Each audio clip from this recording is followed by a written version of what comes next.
ஆப்கானிஸ்தானில் ஏற்பட்ட நிலநடுக்கத்தில் சிக்கி 800க்கும் மேற்பட்டோர் உயிரிழப்பு. 2500 பேர் காயங்களுடன் மருத்துவமனைகளில் அனுமதி. தூய்மை பணியாளர்களுக்கு செய்த துரோகத்திற்கான பெருந்தண்டனையில் இருந்து திமுக தப்ப முடியாது என அன்புமணி ராமதாஸ் திட்டவட்டம்.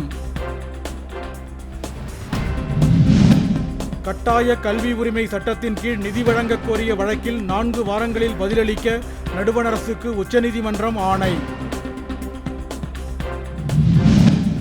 காலி மதுப்புட்டிகளை திரும்பப் பெறும் திட்டத்தை கைவிடக் கோரி காஞ்சிபுரத்தில் டாஸ்மாக் பணியாளர்கள் ஆர்ப்பாட்டம். கும்பகோணம் அருகே கணபதி அக்ரஹாரத்தில் முன்பகை காரணமாக இருசக்கர ஊர்தியில் சென்ற இளைஞரை வழிமறித்து தாக்கியவர்கள் கைது.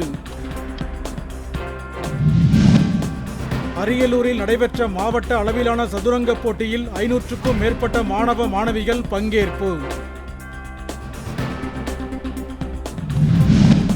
புதுச்சேரி அரசின் அமுதசுரபி நிறுவனத்தில் ஆங்கிலத்தில் இருந்த பெயர் பலகை உடைக்கப்பட்டதற்கு எதிர்ப்பு தெரிவித்து ஊழியர்கள் ஆர்ப்பாட்டம். புதுக்கோட்டை அருகே பணம் மற்றும் நகை மோசடியில் ஈடுபட்ட தனியார் கடன் நிறுவனம் மீது நடவடிக்கை எடுக்குமாறு ஆட்சியரிடம் பொதுமக்கள் புகார். காஷ்மீரில் பணியின் போது உயிரிழந்த ராணுவ வீரர் குணசேகரனின் உடல் சொந்த ஊரான சிவகங்கை மாவட்டம் நல் கிராமத்தில் நல்லடக்கம்.